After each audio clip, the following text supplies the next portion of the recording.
What's good, fellow shadows? Welcome back to another shadow work update. Tis I, Torin Gooley. You know me well if you've been watching my updates. And I've got a perfect follow-up to the last one. I actually just spent the last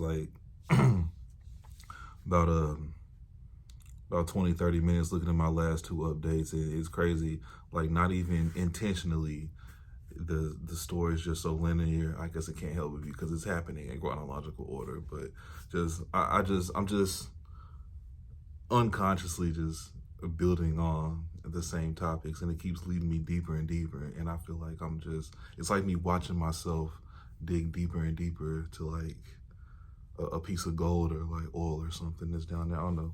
I can just feel myself getting closer to the breakthrough that's really gonna like put me over. So anyway, so to continue, all right, well, happy New Year. I'm still saying that. I say Happy New Year all January. I don't give a fuck. I love New Year's now. It's become my favorite holiday in the last couple of years. But anyway, so happy 2024. Look forward to what the year is going to bring you. Looking forward to what it's going to bring me, especially considering what I just said, that I'm digging, through my shit, and I'm about to hit some gold here in a second. So anyway, so to start my year off, I decided to invest in myself a little bit. I copped a couple courses, one of them being one by my guy Aaron Dowdy. He was the person that I found on YouTube that got me into spirituality in the first place. He was the first person that I found made it make sense to me.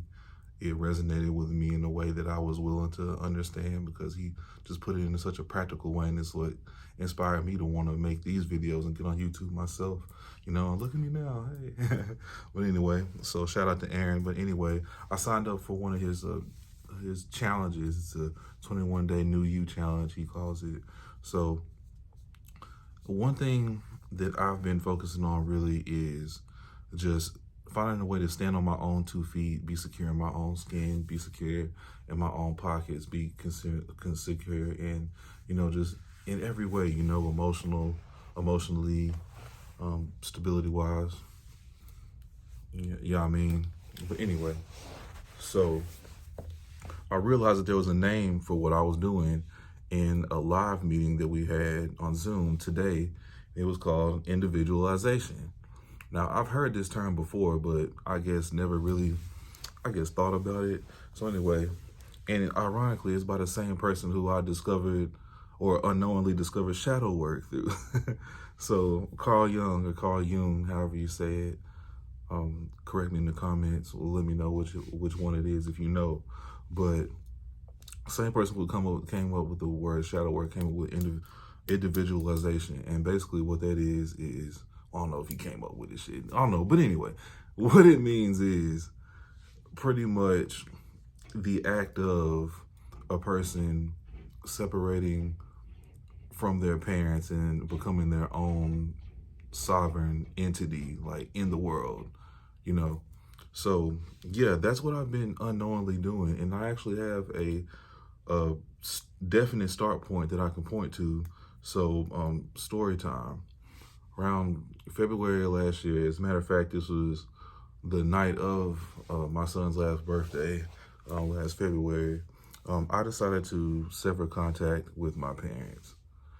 It was not an easy decision to make, even though it was one I wanted to make so bad. And that shows so many parallels that I'll get to in a second. I'm gonna make sure I get to that in a second. But anyway, so yeah, made the hard decision to sever contact with my parents. And the reason for it is I had came to realize through just ruminating, reminiscing, just looking back on my relationship with my parents as far back as I can remember, right? And realizing like, wow, my entire life, all the way up through my adulthood and everything, the core drive for like everything that I went after was to make my parents proud, to appease my parents. And I said this in my last video. And so I got hit with that hard realization, like, right? I was like, okay, so also what led to me go ahead and severing contact with him is, I didn't want to basically get another fight with him, because towards the end of my tenure tenure of like living with them during the years prior. That ended really, really bad. We got in a really big fight, and you know, long story short, I felt abandoned and I felt betrayed by my parents because, like, here are these people that, not only who I thought like would unconditionally love me and would always be there for me, like they were my security blanket. You know what I mean? Like here they are treating me like, I'm some fucking like common tenant or bum off the street, or like I'm somebody who like wants to leech off them or some shit like that, when I'm like actually legitimately in like the rock bottom of my life at that point. You know what I'm saying? Trying to pick myself back up. And anyway, I just, that, the fact that I knew that I needed to separate them and be my own person, and I knew that I needed to do that because for the simple fact that was like all I wanted. I wanted nothing more than that. Like I still want nothing more than that, you know. So anyway, so that led me to, just after that fight, I just put my head down and buried those feelings and just focused on what I needed to do, which is just get on my own 2 feet. I did that. And yeah, those feelings just came up again. And what really like was the thing, like the straw that broke the camel's back, or the main trigger with this is what sent me on this whole like episode of my life, right? The individualization process is, one day I was talking to my dad. As a matter of fact, it was the day before my son's birthday. And somewhere in the conversation, he said that he saw my son, or he worded it as like, grandparents see their grandchildren as like the chance to get it right. And by get it right, meaning like all the mistakes that they made raising you, they got a second chance basically with your kids. And I didn't think much of it like when he said it, but like somehow I believe it was the next day I started really thinking about it. I was like, hold up, chance to get it right? Like the fuck you mean chance to get it right? Like what'd you get wrong? You know what I'm saying? Like what are you saying about me? You know what I'm saying? And even so, you see my son is redemption for the mistakes that you made. You hadn't even acknowledged or apologized to me for them. Like, I'm still here. You think, my son is your way to feel better about that? And then furthermore, like, not only do you kind of see that as redemption for yourself, you also see it as redemption for me as well, because because I'm not exactly like what I suppose you would want me to be, or I'm not as far as life as you would expect me to be, which is, where I get my standard of where I should be is based off of your standards. And you're not even at those standards. But anyway, stop talking to my folks, right? And so, yeah, that led me to a lot of more time to think to myself, even more than I had already taken. And that led me to realize a couple things. Like, number one, how that was affecting my relationships. Because of my relationship with my parents, like I developed like a codependency type tendency with my relationships. I was always looking to the other person to fulfill my emotional needs, and I felt like I had to do something like overextend and over provide on theirs so they can give me a little bit back. Because that was the dynamic that I had with my parents growing up. Like, and I know that my parents love me, but they, the way that I received love was, I guess I feel like I had to be shown it. And I guess this is like something deeper that I haven't reached yet, but I feel like I had to be shown it, and they weren't always able to do that. And it's just like, I feel like I almost had to like barter for their love and their approval. Like I had to do something to earn it. I couldn't just be me. You know what I mean?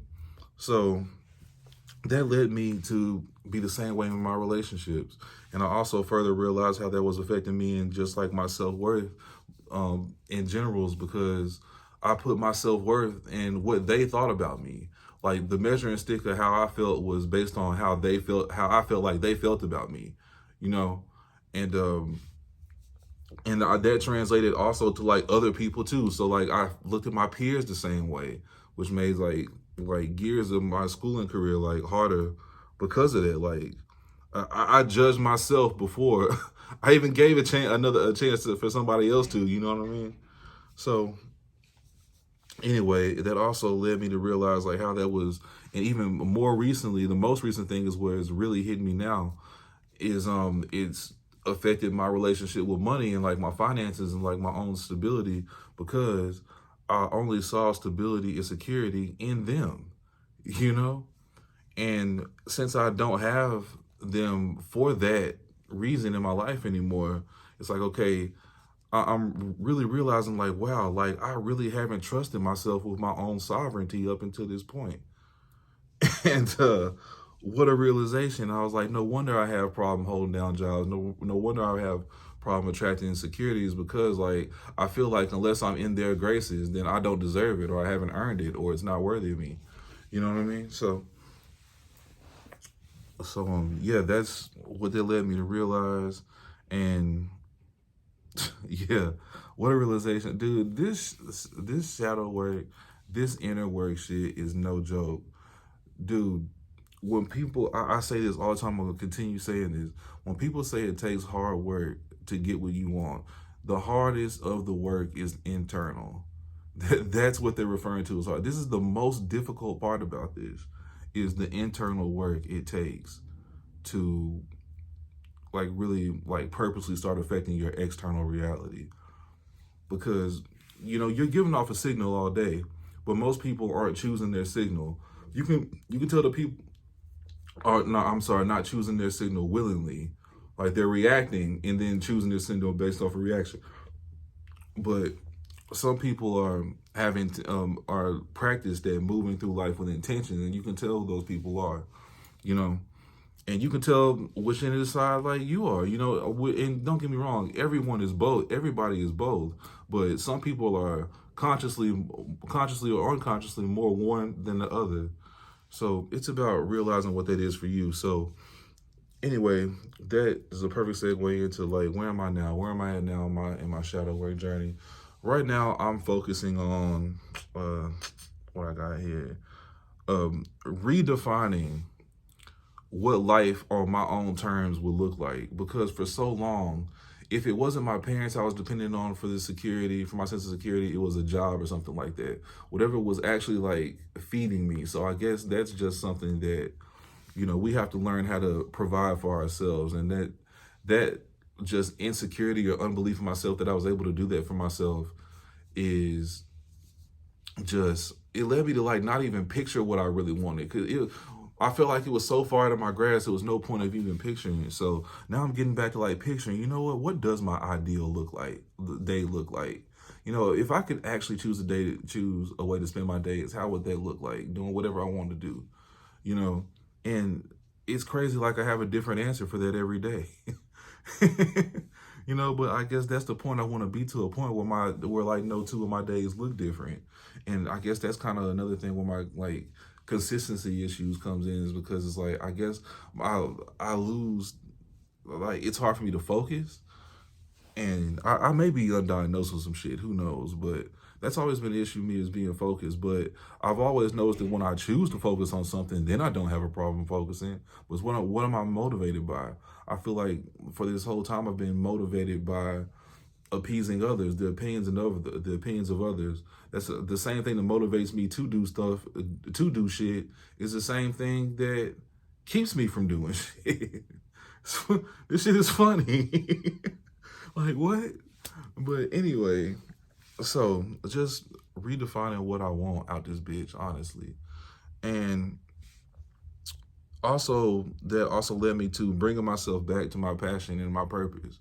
So that's like the main thing I'm focused on right now, is like, dude, like I know that I don't want to be anything more than a rapper. I'm saying it right here on camera. Look at myself in the eye as I do it. I want to be a rapper. I know how to produce. I know how to write. I know how to write a song, put a song together, organize. I know how to put together themes for entire albums and shit. I've done album covers. I mean, they might not be the best, but I mean, I've done it though. And the thing that I'm really proud of myself about is like, that is like the one thing that I know that I'm can honestly be me at. That's the place where I'm the most me at. You know, they say the same thing about wrestlers. Like the best wrestlers are the people who like take their regular personality and know how to like turn it up times 10. And rappers do the same thing, you know, ideally. And that's exactly what I do. Like everything that I am to the 10th power in my music. And like that sense of freedom is like, and then of course, like I want to be able to live off that. Like, who doesn't want to be able to live off their art and their creations? But like over the years, it's just like I wanted to do so much more as well. And I've always had a passion for fashion. You know, I've always liked clothes, and especially since I got in this space, I was like, dude, I love t-shirts. Like, I want a little like fucking like like a motivational t-shirt company. Like, I know the market is pretty saturated with those right now, so I'm like, how do I make mine stand out? That's like where I'm kind of at with that, but I'm working on that. That's coming. I've already got a couple designs, but anyway. So, see, I got excited about this shit. And not to mention the spirituality shit, making these videos, connecting with the audience, all that, connecting with other like-minded people like me. You know, that's the thing. It's like now that I've completely got everyone out of my life who isn't like-minded, now it's like now I have to attract more people. So I know that's something else I'm focusing on. But anyway, the last thing I'm focusing on is learning how to, number one, this is probably the most important thing, is building my own sense of security. The number one thing that this has led me to believe, especially like in the last couple of weeks, is like just how much my sense of self-security and self-sovereignty was also linked to what my parents thought about me. It's like first I realized like through my relationship patterns that like my sense of what self-love was linked to them. Because I feel like the same way I feel like I had to earn it from my partners. I mean, I had to earn it from my parents. I did the same thing with my partners, you know? And like, it was a real like transactional type thing. And I don't mean like I'm buying them stuff and they're giving me, and like they give me love. Like I know I'm not going to get what I need unless I over meet your needs. You know what I mean? And abandon myself to an extent. Like you have to come first, you know, fuck whatever I got going on. As long as I'm doing, you know, doing everything to make you happy, like that's the only way I can even hope to expect you to do the same thing for me, even though, you know, it should be equal, but I'll say that for another video. But anyway, so also the same thing with like my sense of money. It's like, not my sense of money, I'm sorry, my relationship with money. It's, I've gotten used to just doing things that I don't want to do in order to get it, or being an inauthentic version of myself just in order to fucking like be fed, you know, or feed myself. So it's, I don't know, as far back as I can remember, I was at some point, like I remember my dad told me at some point, or I heard him say or something, that I don't do enough things myself. Or like I never follow through on things. Or like people are always taking care of me. Like I'll never be able to do anything for myself because I'm always like looking for people to do things for me. And I kind of like unconsciously live my life based off of that, while at the same time trying to prove that wrong. Like I said, like this shit is freaky. But anyway, so I say all that to say, like, fuck that. Like, I can take care of myself. I can provide for myself. Like, this is what I meant to get to earlier. Is like, I used to be door dashing, right? And sometimes I go to these really affluent neighborhoods and I'm like looking at these houses, or like sometimes like not even affluent neighborhoods, just like regular middle class neighborhoods. It's like, I can't even picture myself providing a house like that for like a family and shit like that. Like I can't even picture what I would do. Like for the longest time, I'm like, I don't even see myself doing it. Like, what would I do to get myself here? Like, I know at the end of the day, it comes from their want for us to be successful. And don't get us wrong, like, we want to be successful. But it's like they do want you to kind of be successful in a way that will make them proud, or like make them look good in a way too. Like, they have to approve it. Or at least I feel like they have to approve of it. Not only do you have to be successful, but there has to be something that they approve of, you know. And it led me to realize, like, this is like the main reason why I took this course that I was talking about at the beginning, is because like I've been putting off my music career, knowing damn well that that's what I want more than anything, because of how I feel like my parents feel about it. And I remember telling this to my friend that I make music with, that, I let my dad listen to my last project that I put out, and he told me he didn't like it. And I didn't record another song for 2 years after that. You know what I'm saying? And it made me think today, like really, even with my mom, I remember we were all riding in the car somewhere. We were like going to visit our grandma. It was the whole family with us. Me, my 4 brothers, we were all in the car, right? So anyway, we were listening to J. Cole, as you do. But anyway, so my mom was like expressing out loud that she really likes J. Cole. She's a really big J. Cole fan, right? She says how much she likes him almost every time she hears one of his songs, right? So that made me think, like, hey, like, I've given you one of my mixtapes before, and you never said anything like that about my shit. You know what I mean? It's not YT.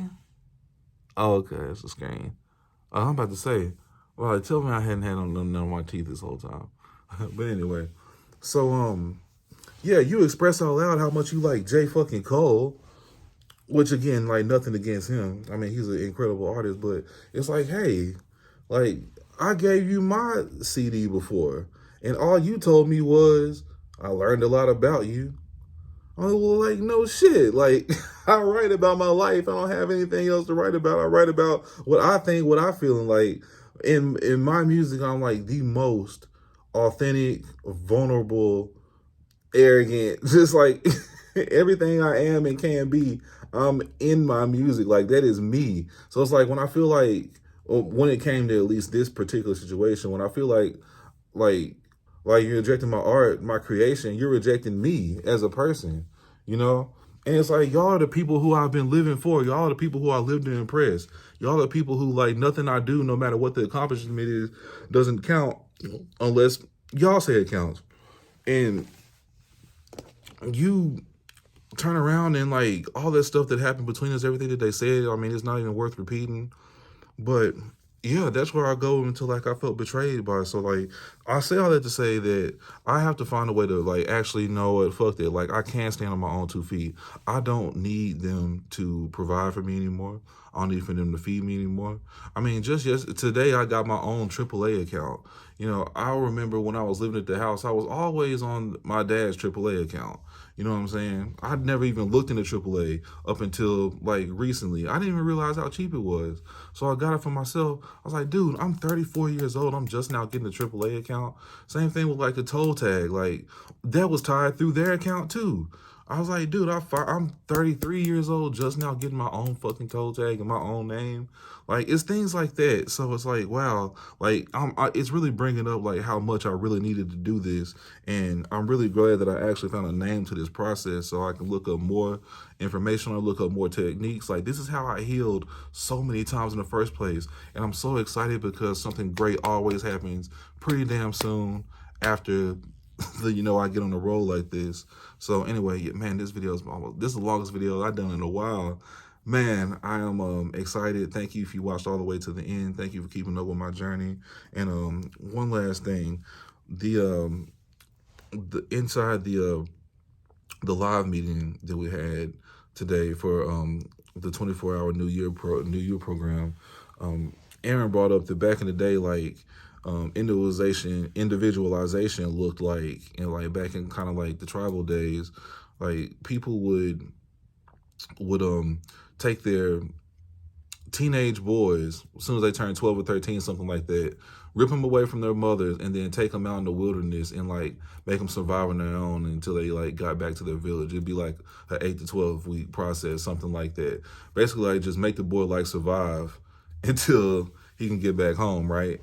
And even when he got back home, he wasn't allowed to see his mother for about a week or something like that. So anyway, that reminded me of this scene in 300 that I'm honestly modeling this, like the era of my life that I'm living through right now. Like this chapter is basically like my version of Leonidas's initiation in the beginning of 300, right? So everybody, that first scene is actually my favorite part of that movie.